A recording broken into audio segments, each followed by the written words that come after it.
So the graph here shows the amount of water in a hot tub as it is being filled. And what I want you to do is try to figure out the slope and also figure out the y-intercept. And not just figure out what they are, but think about what their meaning is in this context. So pause the video and try to do that. All right, so first let's do the slope. There's many ways that you can approach the slope. One way is just think about what is the change in y for any given change in x. And we could actually figure out the slope between the 2 points they give us. We could say, okay, we're going from x equals 0 to x equals 5. So this length right over here is 5, or our change in x, we could say, is 5.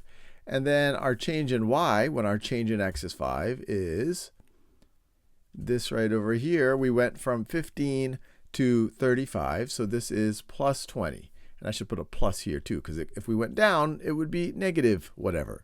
So what is going to be our change in y over change in x? It's going to be, this is going to be our slope. Our slope is going to be equal to 20 over this 5, which is equal to 4. Now, what's the significance of that? Well, to even help us think about the significance, we could put some units here, because this is in gallons, gallons here. This is in minutes, minutes.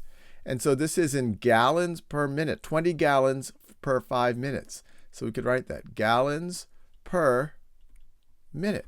So this slope represents the rate at which the water is being filled in the hot tub. It's 4 gallons per minute. Now, what does the y-intercept represent? Well, first of all, what is it? Well, that's where we intersect the y-axis. The y-intercept is that y value when x is equal to 0. So it's going to be y is equal to 15. Y is equal to 15. Now, what does that represent? Well, it's y is equal to 15 gallons. You can't see that. Y is equal to 15 gallons. So that's how much water is in the hot tub at time 0. That's how much we are starting with, and then we are filling it at a rate of 4 gallons